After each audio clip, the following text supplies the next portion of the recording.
So tonight we have Sandra Folk here. She's the founder and president of the Language Lab, which is an organization that specializes in improving and refining communication skills for business executives and employees from a cross-section of national and international industries. And Sandra is an award-winning lecturer and an instructor at the Ontario Institute for Studies in Education at the University of Toronto, a textbook author and a writer for various publications. And she's been featured in various publications across the country, including the Toronto Sun, the Calgary Herald, and the Financial Post. So with that, I'll introduce you to Dr. Sandra Folk. Thank you.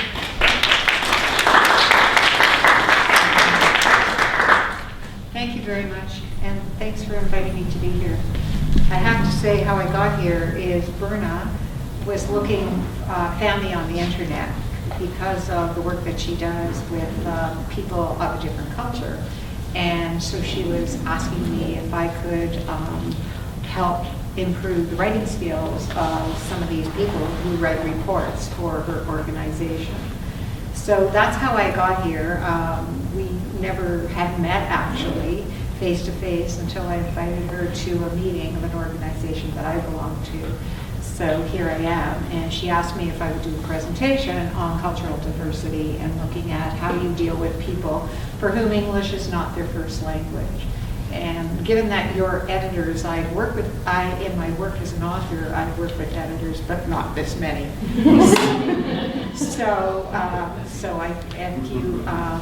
I kind of feel like, oh, I hope I got this right, and that whatever I put on here is I won't need editing on it, so be kind.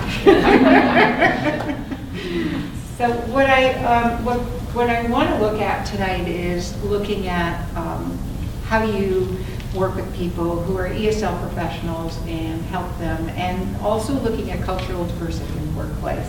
Because if you look at the workplace today, and I deal with a lot of people in the workplace in different professions and different organizations and institutions, and there are many people for whom English is not their first language. So how do you deal with those people, and what are some of the challenges for both you as the editor dealing with these people, and what do you look for? I don't know, how many of you deal with people for whom English is not their first language? Wow, there are a lot of you. Okay, so, and then if you work internationally like I have, then there are people I work virtually with people in different countries. And so it's getting familiar with how do you design the learning for them, and how do you help them write better so that the stakeholders who are interested in the communication that they develop, how do you help them do that? What are the things that you look for? Okay, and then there's the sensitivity issue, because how do you tell somebody you're not doing a good job? How do you do it in a way that's sensitive to them? And because of our cultural values, what I, as a Canadian person who does not live in the country of the people with whom I work, how do I tell them, or the cultures are so different. So I remember working with, I did a lot of work for the Canadian International Development Agency in Bosnia and Serbia a number of years ago when they were building the infrastructure of the country, and I was working with doctors, lawyers, PhDs, etc. And I designed a program online, and I would give feedback. I never saw anybody. If I walked by them in the street, I wouldn't know who they were, but I had to give feedback to them in a culturally sensitive way. And one woman who was a lawyer said to me, she said, you're asking me to cut down what I'm saying, to pare it down. As a lawyer, we have to use words, a lot of words. So these are some of the examples of things that you're going to deal with when you deal. And just think about how many of you have traveled to other places. Okay, so when you travel to another country, what happens when you have to figure out, what's going on here for me, and how do I, typical examples happen because the culture is so different. Just as an example, I remember being in Italy in a small town traveling with my husband, and I went into the washroom in this little restaurant and walked up these rickety stairs and went in to use the toilet there. And I went, and there was, I think, 2 stalls there, and I came out, and there's a man standing there. And I'm going, like, what's going on here? Kind of thing. And but in that particular culture, you know, men and women use the same toilet. They use the same washroom. If I walked into the washroom here and into a men's washroom, what would happen? You know, so they wouldn't be very happy. So it's all those issues that you have to think about in dealing with people from different countries. Has anyone here had an experience where that's kind of happened to them, where you've been somewhere else and, you know, you had to, you know, you were shocked or taken aback by the way that the host culture was different than the way you thought about it? Anyone here? Yes. What happened? Actually, it was the change rooms for the municipal swimming pool, and you go, the men and women were separated, but you came to an area where you're changing, and the man walked through pushing a squeegee on the floor regular every 5 minutes, and you had to know when to duck out of the way, or you had to take a shower with your towel or your face. No signs up, no warning, but there you go. Exactly. So these are some of the things that we need to think about. So what I'd like to do this evening is to look at what are some of the, to examine, like what, I'd like to look at, here are the things that I thought we should look at tonight. Okay, one is the audience. So the audience for you is who? It's the people you're working with, right? Your audience is whomever that professional is. And one of the key things that I think is really important that I look at when I'm working with people is looking at the audience and what's my goal here and what do I want to achieve and how am I going to achieve that. So you need to think about that. And then the other thing you want to think about is the feelings of the people. You know, when you say something to someone and you tell them that you're not doing a good job or you need to do it better, so we need to think about their feelings. And then the other thing is the problems. What are the problems that you're going to encounter? What are the challenges? And then what are the solutions for that? So if you think about the feelings of people, I know I have a friend and she came from Czechoslovakia to study here as a doctor, and she said when she arrived here, she stayed at this rickety old hotel in Toronto. And she said, you know, her first drink of coffee was so horrible because she wasn't used to the coffee here in Toronto. And she said it was awful compared to what she drank there. And she spit it out, you know. So it's those kinds of things that people, the feelings of people that we don't think about or we need to think about in terms of doing that. So I kind of looked at this metaphor of the people who are new to the culture here and us. And I'm sure as all editors you remember that book called The Outsiders. And so I looked at the people who are coming here who need to adapt to the culture as the outsiders. And we, as if you're here and you're a native speaker, you're the insider. So I want to ask you, take a minute and think to yourself, what are some of the challenges do you think that a person coming to a new country, being new, trying to establish themselves, what would be some of the challenges that they would have to deal with, or they might be forced to think of? Take a minute and think, just stop and think, turn to the person beside you and see if you can come up with 2 things that you think What do you think?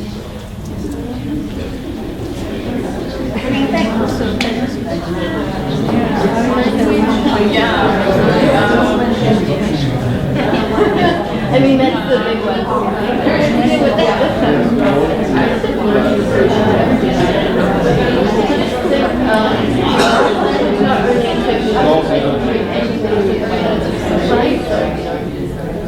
What is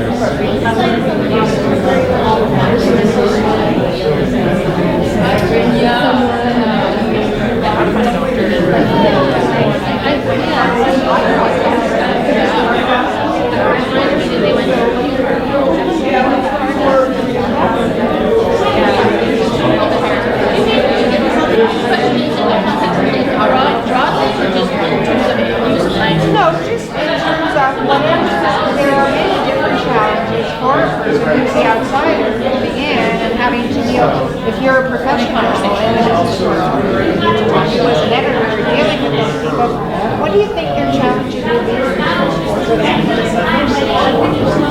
There's lots of people. And the thing is what I want to look at is what we need to do is put ourselves in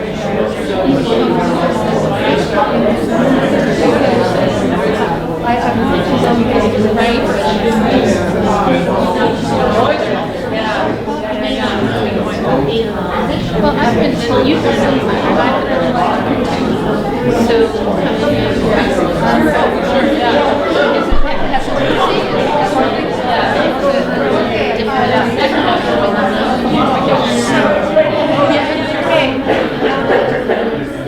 all right, there's lots of conversation going on. What did you come up with? Physical boundaries.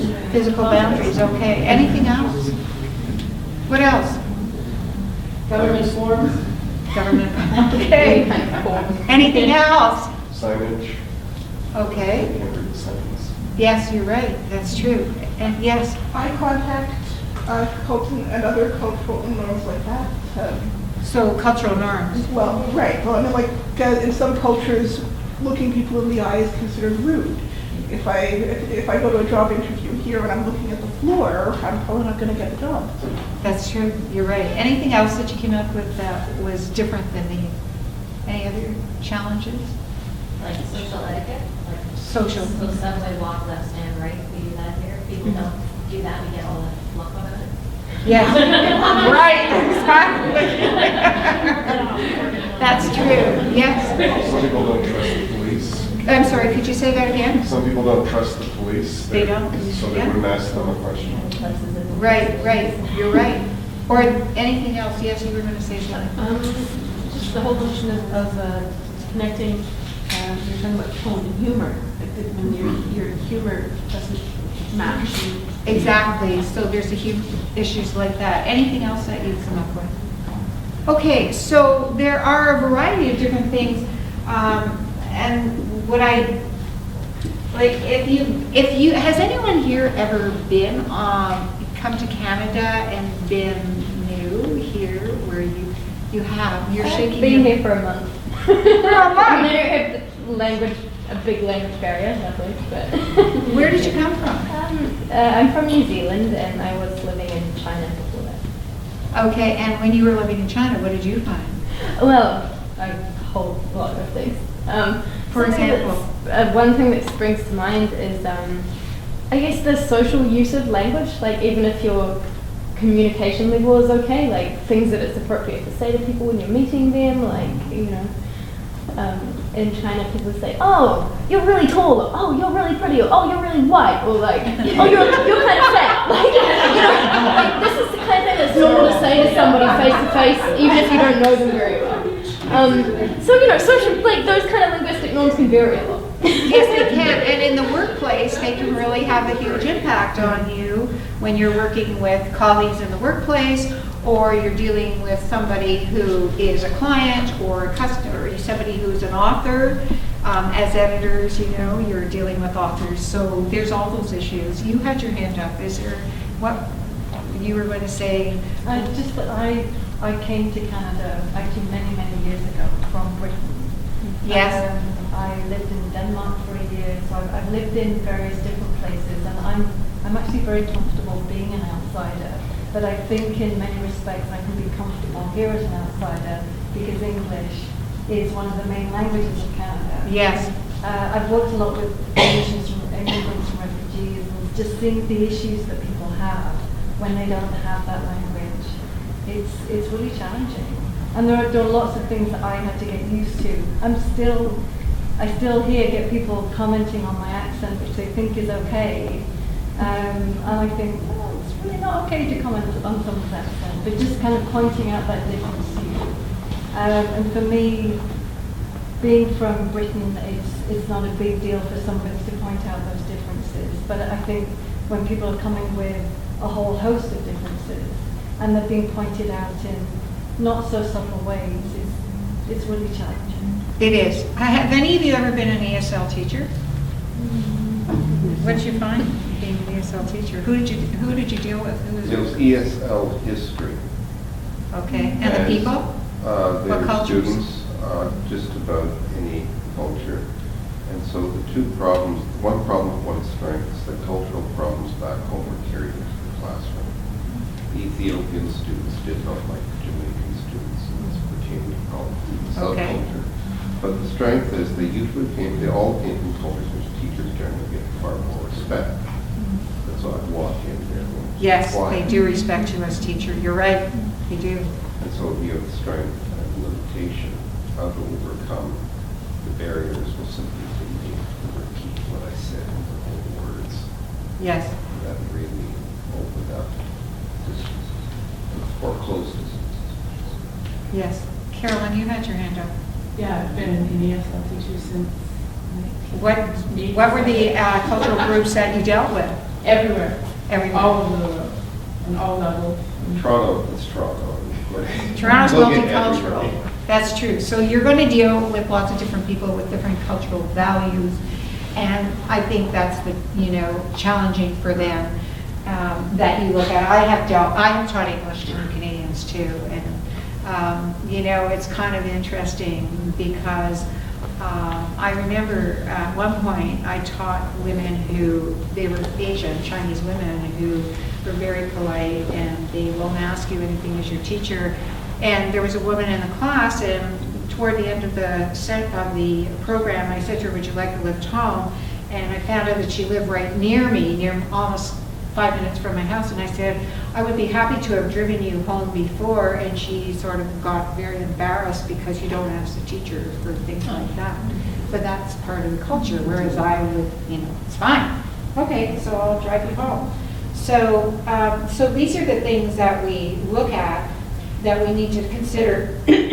How does it feel for the person and how do you cope? So as the insider, now from the standpoint as the editor or the person dealing with the client, what are the challenges for you? Okay, so I kind of thought of it as, I'm just going to run through these.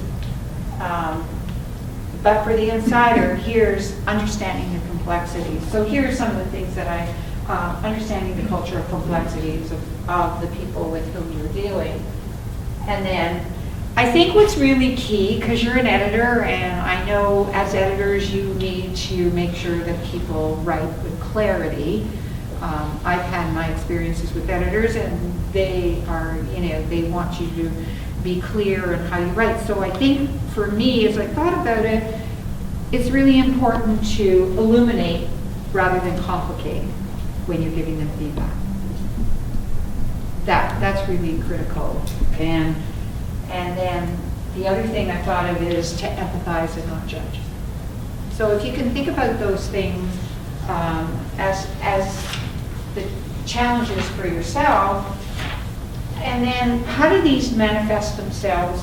So I think here are the different ways that they would manifest themselves. Either written, because in writing it's very challenging. Even for my business is looking at how people communicate and helping them to articulate their ideas better.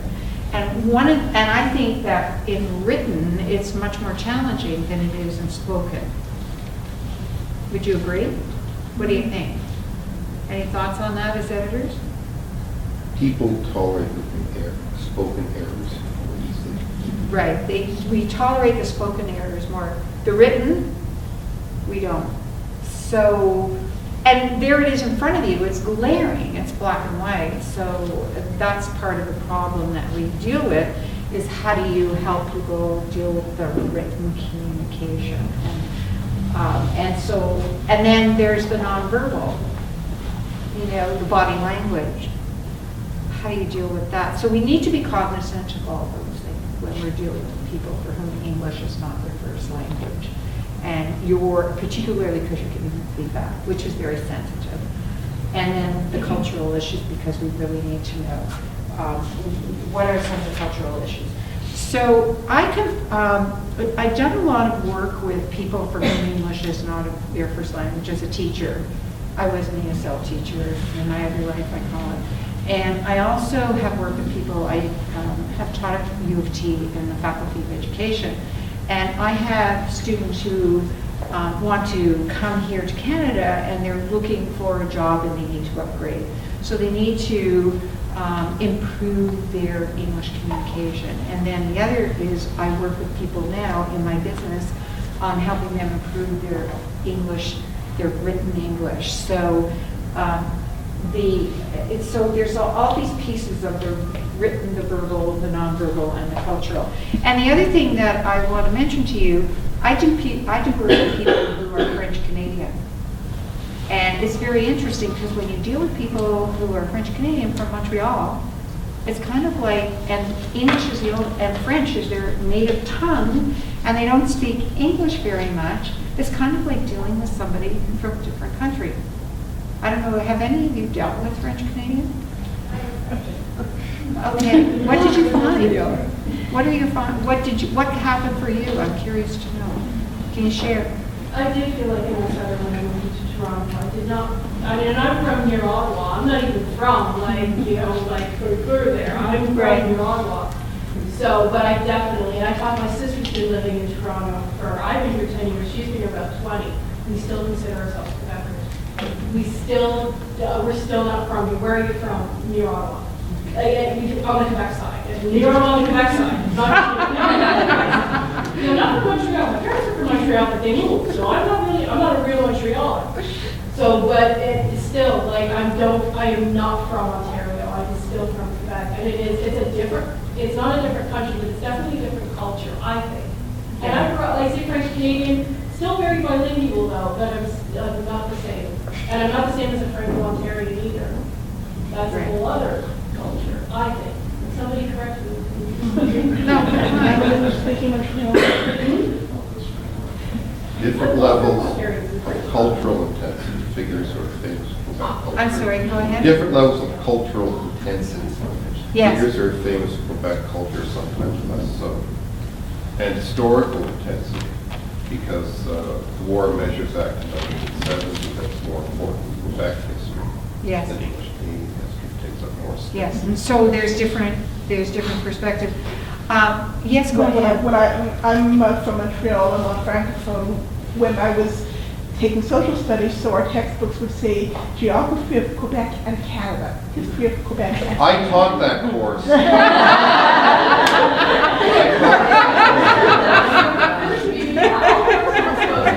That was quite a fight in the staff rooms. Right. Some teachers wanted the history of Quebec in Canada, and they argued that it's the and or the in that make all the difference, is what every editor would do. So something to consider.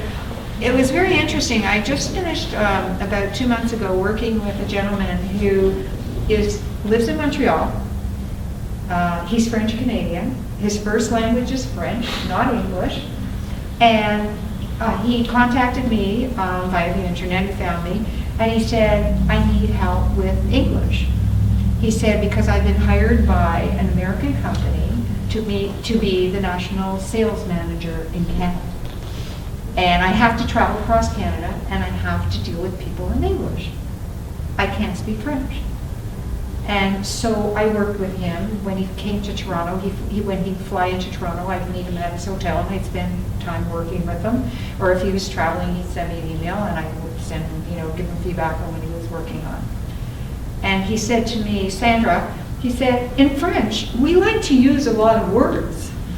I said, in English, we don't like to use a lot of words. In business communication, you want it to be short, sweet, to the point, say what you have to say, and use the fewest words possible. Just don't offend. That's it.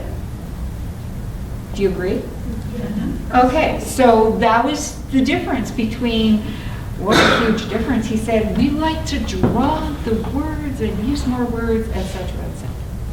Okay, so what I'd like to look at now is, from the years that I have spent working with people, and particularly in the last few years, here are some of the typical errors.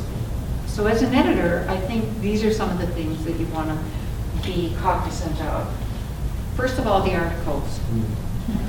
big, big problem. And I'm going to go into it a little bit more detail. So articles, verb tenses, and this is the order that I would say that you would want to think of their importance and where the biggest challenges are for them.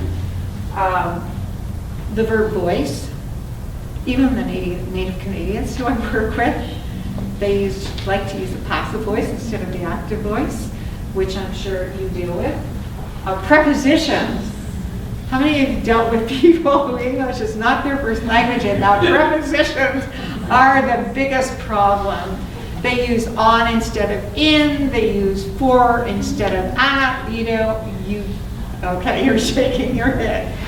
Okay. The other thing that is subject-verb agreement. I was just reading someone's work and they said feedbacks, and the feedbacks, so in English, we don't say feedbacks. We say feedback to represent all types of feedback or all kinds of feedback. So these are some things that I encounter regularly. Okay, the other one is run-on sentences. Run-on sentences, people like, because I think what happens is when you translate literally from your own language to English, because we don't use a lot of words, they have these long sentences that run on and they say the same thing, that they could say in 2 words instead they say it in 10 words. So that is one of them. And then relative pronouns, the difference between which that. And they don't know when to use who instead of which. So, and they translate literally. I know when I learned Italian when I went to Italy, and I would try to speak in Italian, and they'd speak to me in English, and I'd say, please speak to me in Italian. So with the articles, either there's none, they don't use them. Anyone encountered people who don't use any articles at all? What countries were they from? Well, I was editing some Chinese educators' works, and they had been badly translated into English, and so yeah, I was just no articles anywhere. So blah, blah, blah. Right. When I did work for CETA, the Bosnian and Serbians never use articles. Never, ever, ever use articles because they don't use articles in their language. So and Asian people don't use articles. So that's problematic. So and then verbs. Have you noticed if you're working with people who English is not their first language, they use a present progressive tense? I am going to do, they might say something like that instead of the present tense or the past tense. And then here's a perfect, they use the present or past perfect. I had reviewed instead of I reviewed. Here are some of the things that, and Native Canadians do the same thing. Okay, and the wrong voice, subject-verb disagreement, and prepositions, and awkward sentences. So here's a task for you. I'm not going to do all the work tonight. So I'm going to give you a chance to look at. Here are typical examples that I have encountered.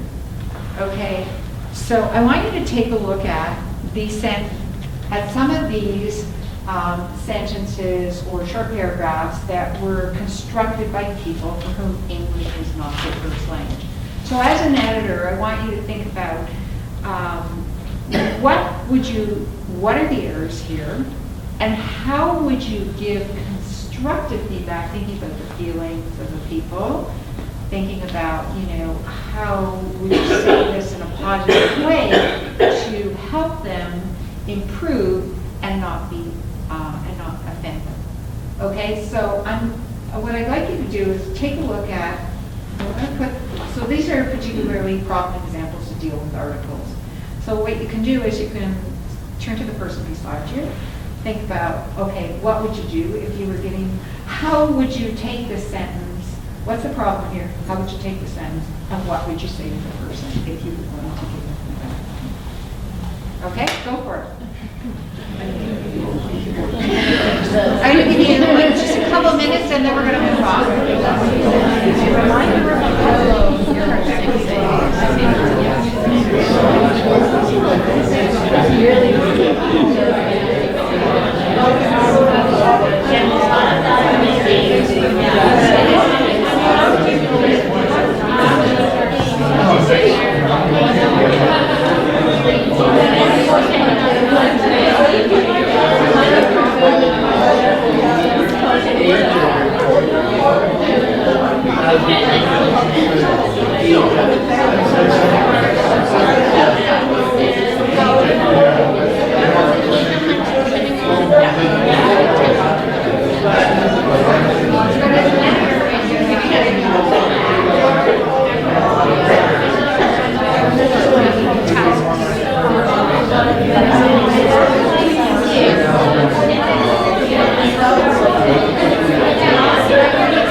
It'll make the word easier.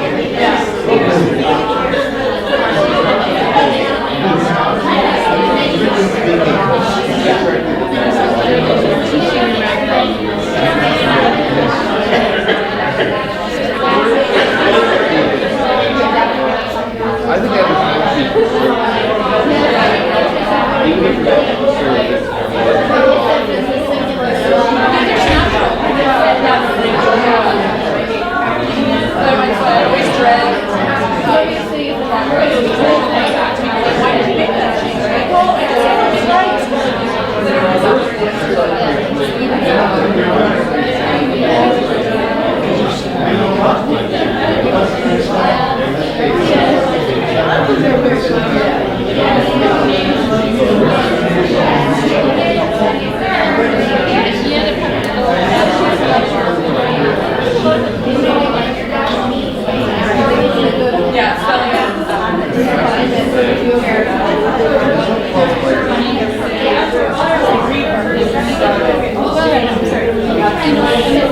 Or just start with good and move on. Note it from yourself.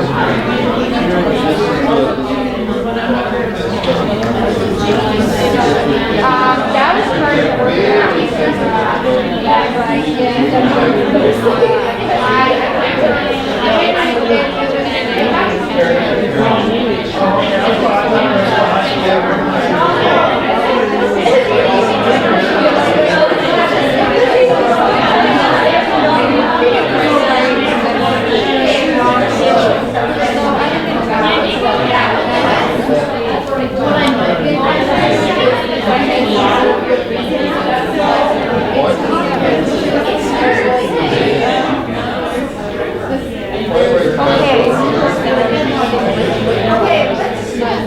Let's stop for a minute.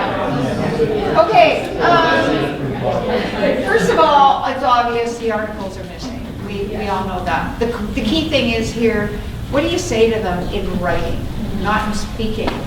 So how do you give them constructive feedback for something like this? Any thoughts? Anyone? Start with the good before you move on to the problem. Okay. So, yes? Try and give them a little rule, like form the nouns and put a the in front or. Okay. It might not solve all the problems, but at least some articles better than no article. Yes, some articles are better. I like that. Some articles are better. Yes, okay. And so remember, you're writing to them. You don't see them, they don't see you. Okay, when I did this, I didn't see them. And I had to give them feedback, okay? So I thought, well, how can I be constructive? You know, I was a teacher and I have taught people how to teach, so that was key, was how do you do that? So you're right, those are some of the things that you would do. How would you write it? What would you say in the most explicit way possible that, you know, you need to use the articles for, you know, any thoughts? What might you say? Yes? Would it, like, would it not be kind of important to know where they're from? Like, to know? Yes, well, hopefully you will know where they're from. So, like, if it was someone, we were saying, like, if it was someone from, say, an East European country, for example, Yes. they're very direct, right? You could say much more directly than you could from Yeah. someone who was. Right, I agree with you, you would. I would still be direct, I'm direct when I give feedback to people. I really am. Just try not to be offensive. One of the things that I think is really, really important when you're giving feedback to people is to be positive in your choice of words. Okay, don't say what you don't want them to do, say what you do want them to do, okay? So if we look at, so for example, the Employment Equity Act applies to individuals working in the organizations which are operating in Canada. What's the problem here? What's the problem? Pardon? Too wordy. Too wordy, okay. Passive voice. Can you speak up? I'm sorry, passive voice. Passive voice, okay. Anything else that We're you... still missing an article, right? Yeah. The employment, we're still missing. Okay, so this kept coming up all the time, you know, like that, they weren't using the at all, they weren't using at. So one of the things that I would say, if I were giving them feedback, if I was giving them feedback, one of the things I would say is, I would say to them in a positive way that in English, you need to use the article the, and then explain, you need to explain to them like what the article is, the difference between the definite, the and at. They need to know that in English, all nouns usually require, especially specific cases, you use the if it's very specific and you're talking about something specific. So you want to use aim for specificity. That's a good term I use frequently. Aim for specificity and use the word, the article the instead of at. And explain the difference between the and at to them, because if you do, then hopefully you do it enough times, they're going to get that difference. So that would be something that I would do in a constructive way. I would say you don't write. I would say we do write using articles in English, and we generally use them all the time, specifically if we're talking in the singular voice, right? Am I right? Okay, so that could be one of the things that you might do. For example, let's take a look at verbs. Okay, if we look at verbs, I tried to cover all the items on the revised agenda. What was a little bit shorter than original? Somebody actually wrote this. I didn't make this up. So what would you say here? What's the problem here? Anyone? Problem? What's the problem? Okay, what should be which? I tried to cover all the items on the revised agenda. Which was a little bit shorter than the original. Okay. Do you say were or was? Items. I tried to cover all the items, which were a little bit shorter. You're right. No. Oh, yeah. So that's. Okay. So is it was or is it were? Okay. So you're giving feedback to the person. What would you tell them there? Why it's which? What would you say to them? What might you write? Because you're not talking to them. So what might you write to them? Anyway.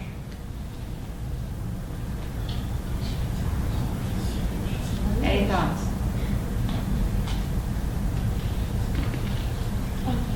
Okay? Yes? I mean, you say you use which when you're adding information that is giving some explanation or explaining what came before. That's which is the appropriate word to use. Yes, in which- those cases. Yes. Right. I would say you want to use the word which rather than what, because when you use the word which, it starts the clause that describes the word before it. And when do we use the difference between which and that? So I would explain that when you have a non-defining clause or a non-relative clause, then we use which, and or whether we use which or that. So if you give them the explanation, then they take it away and they really take that to heart and they make sure that they don't get it wrong the next time. So I think that people for whom English is not their first language, in my experience with them, and for those of you who have worked with them, if you explain that and if you give them the explanation, then they're going to write it down, they're going to take it to heart, and they will do that the next time. They'll get it. There's more of a chance they're going to get it right. So that would be something that I would do. What if we're stylistic and not grammatical? Because there's Okay. a school of thought that you shouldn't use the verb cover as a substitute for example, teach or learn Mhm. or deal with. Okay. Cover this before the end of class. No, listen, learn this before the end of class. That cover implies a superficiality. It's a better Right. verb. If you've got a problem where it's grammatically correct, Right. and there's a better way of phrasing it, do you say, okay, there's a defense for this, I leave it alone? Or do you gingerly suggest a revision of the style? I think that's a very good point that you made. At what point, where, you don't want to give them too much feedback at once. So I would say, give them some feedback this time. The next time, I would point out something else. And I think you've made a good point, because I run into that too when I'm working with people who I do writing coaching with, who English is not their first language. And what I do is, because sometimes, if you're a native English speaker, you automatically know that this is the right word, right? Like you would choose this verb as opposed to that verb because it fits better. But then you stop and you say, well, like, how do I explain that to them? Kind of thing. That's what I find. I don't know if you find that. And you just see some of you shaking your head and you go, yeah, that word just works better. And so what I do is I go to dictionary.com and I look it up and I look for the differences in meaning, and I go to thesaurus and then I go, okay, well, I'll just put that in because that's going to really help the person if I can make the distinction, which is what I think you're saying, you're asking me about. So I would use those two definitions and say this word means this and that word means that, so this is why I would choose that word. That's what I would do. So you're not saying you're wrong, you're just saying here's a better choice. Does that make sense to you? Yes, so that's what I would do. So here, it is your responsibility to be prepared for your participation in the workshops that will be held next week. I mean, that's an example of problematic verbs where people have. I look forward to hearing from you, and I'm thanking you for your help with this matter. So what would you say in there? What would you tell the person if you were giving them written feedback? Okay. What might you say? Anyone? I'd break it into 2 sentences. You would break it into sentences. Okay, that's one way. Any other? What else might you do? Discuss that we use present tense more is the most common, so thank you, like that, thank you, or thank you.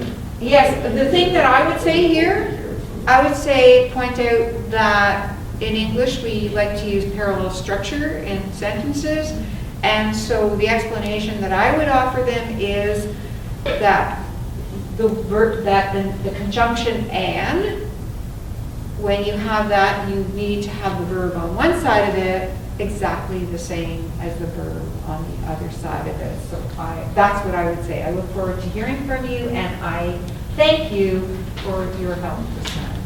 So that would be an example of something that I would write. And it's very simple, it's straightforward.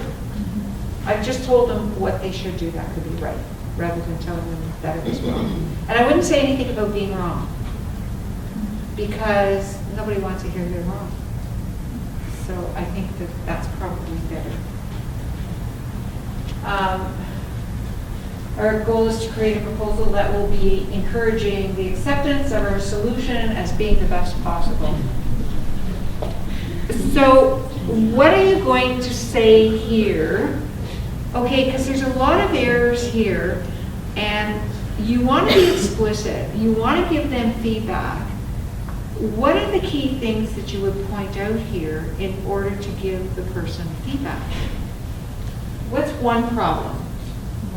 It's too wordy. Go ahead. What's that? It's too wordy. Okay, it is too wordy. Okay, so how are you going to then pinpoint the key points here that need to be improved. Our goal is to create a proposal that will, okay, so you want to point out the verb tense. That would be the first thing I would do here, is you want to create a proposal that will encourage. I would say we don't use that tense in English, we'll be encouraging. We say will encourage because we're talking about the present tense right now. Okay? The acceptance. What's the problem there? The acceptance of our solution as being the best possible. I mean, that sentence really is wordy, and that is what somebody wrote. When you see the word encouraging acceptance of our solution as being the best possible, anyway, how could you take that sentence and make it sound good? Take out as being the best possible, just encourage the acceptance of, or just encourage acceptance of our solution. Right. You don't have to say the rest. Exactly, you could. I wouldn't even use the word acceptance because, you know, really, if I was giving them the person feedback, I would say to them, don't use the noun form of verbs, use the verb itself. Because the verb, when you write in English, has greater impact. So I would say, pare the sentence down, make it short, and say our goal is to create a proposal that will encourage the him, her, them to accept our solution. That's it. Accept, because if you say accept our solution, then you've gotten rid of the word acceptance. Okay, Is that not so, taking an element of meaning away from the sentence? pardon? Is that not taking an element of meaning away from the sentence? I'm just thinking about Okay, what the writer is trying to communicate in a sentence, and that element of being the best possible. I'm just trying to kind of, in some ways, get my head around the extent to which you do edit intent. good. Okay, that's a good point. I would say I'm not an editor. Okay, so I'm just provide feedback. But I think you've made a good point. You have to think about what's the intent of what it is that the person's writing. So our goal is to create a proposal that will encourage, you know, I would say the client to accept our solution as the best possible one. Or, you know, you could say that. Yeah, you might say that. I mean, it depends, you're right, that's a good point. So, these are just some more examples. These are, again, like Jessica did not take into consideration how devising a plan. Here you go again, where you can say Jessica did not consider. So you want to say to the person, and these are people who need the help, and you need to explain to them that you don't want to use two verbs. Basically, you're using take and consider to say one thing. So if you can just say to them that you want to avoid using two forms of verb when you could use one, and just say, Jessica did not consider how planning before the start of the project would save her time. You know, so it's just, you know, kind of like helping them see, cut it down, cut it down, cut it down. I can totally see a first language English people writing that. Oh, absolutely, you're right. So it's not just people, you're going to deal with that with people who English is their first language. They have the same problem. They really do. So I think that is, yeah. How are we doing for time? I think we're okay, yeah. Okay, I just want to, okay, so these are just more verbs. I want to look at, okay, one of the biggest problems that people have is prepositions. Okay, I was very disappointed of what I have seen there and very annoyed of what I have found. There you go. So what would you say? How are you going, you know, like take a minute and think to yourself, what would you tell the person who wrote this? I was very disappointed of what I have seen there and very annoyed of what I have found. Yep, she's right, but I'm not sure if I could come up with a rule to explain why it is by and not of. It's one of those things that just kind of clicks. I don't think you need to necessarily come up with a rule. I wouldn't look for a rule. I think it's better if you just explain, you know, that certain words are followed by certain prepositions. Yes. I actually find sometimes between British and Canadian English that I sometimes struggle with how in Canadian English, would I use this preposition or would I use something else? So I often go to dictionaries just to see what is the correct preposition in this case. And I think some of what you're trying to do is arm people with resources that can enable them to find the correct answers themselves. So to me it would be, if you're not sure, you know, prepositions are really, really key. They are quite cultural as well. Yes. Check in a dictionary if you're not sure. Well, that's a good point. You can look in a dictionary. And also, one of the things that exercises that people for whom English is not their first language that they have difficulty with is phrasal verbs. Yes. I was just going to say, as far as dictionaries go, one of the best kinds for people in their situation is a dictionary of collocations, like the Oxford Dictionary of Collocations, Yes. which shows words used in the standard phrases, the standard places they're used, and you would see which prepositions tend to go with them and so forth. So yeah, you basically know words by the company. Right, okay, so it's the prepositions that if you explain to them that certain verbs are, and this is where your phrasal verbs come in, when you're looking at phrasal verbs, certain phrasal verbs are followed by certain prepositions because depending on the preposition that follows it, it's going to be used differently. Okay, and that's where they run into problems, people for whom English is not their first language, because they're used to, they've been taught to use a specific verb, or rather preposition to follow it, then they use that same preposition and it doesn't work, it's wrong. So I would look for that also. That would be some of the things that you, with prepositions that you will encounter with them. Again, I would like to give you some feedback at facilitating the meeting from, you know, while facilitating the meeting or from facilitating the meeting kind of thing. Here, which are operated in, you know, these are just typical examples. I have a PDF version of this, so if you want to look at these, you can. One of the things that I found is that a lot of people, when I did work with people in Ramallah and Jordan, they seem to make a lot more errors with prepositions than people from Bosnia and Serbia. That was just my finding, you know. I don't know why, but it just seemed to happen that way. So here's like some of the wordy, you know, I have reviewed the presentation and a number of changes dealing with pricing and strategy need to be made for the meeting in perpetration for our next meeting.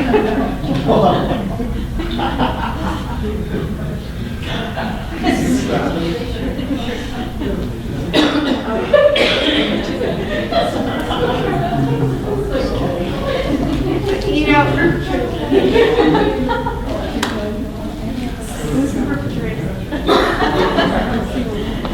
somebody wrote here, I wanted to let you know that the project we worked on for, and I remember this gentleman, and he worked for a company, he came online, and he bought a course on email writing, and he wanted to improve his email writing, and he couldn't write at all. I mean, he really was really bad. And this is, he went to correct something, he wrote, and no go in, they decided to hire a different company due to our error we made.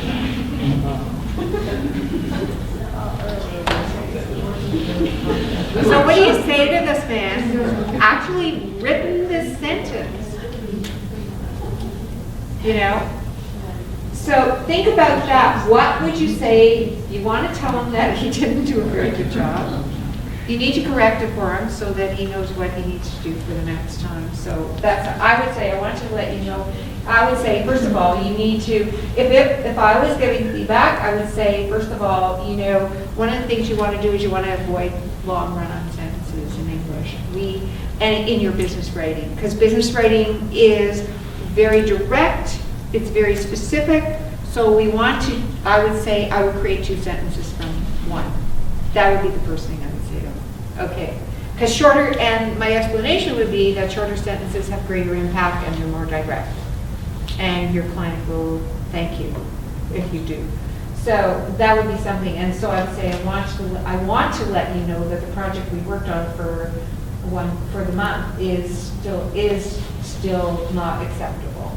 Or, a no-go, no, we don't use, words like that. It's kind of colloquialism, we avoid colloquialism jargon. They decided to hire a different company because of your rename. And that's what I would actually give them the correct way of presenting them. So here are just a bunch more. This is, look at this one here. This is beautiful. This was a woman out in Calgary. She works in a company in Calgary. She was doing she's doing a course on business writing, and she wrote this because there was an assignment on Mind Your Tone, and she wrote this in an email to us when she was working on the assignment. And she's English is not her first language. She wasn't born in Canada, but she has to write in English every day, and she's been here for quite a while. And that's what she wrote. So these are just some very typical examples of things. There are more of them.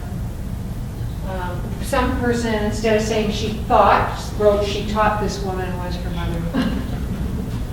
Okay, so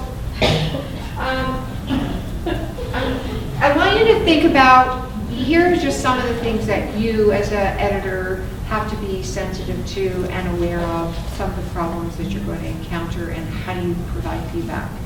And before I wrap this up, I read this and I thought this was just to heighten our sensitivity to people in the workplace regarding cultural issues that, please read this, because it's very telling, and I think it's perfect to make us stop and think about what we're doing when we're providing feedback to people.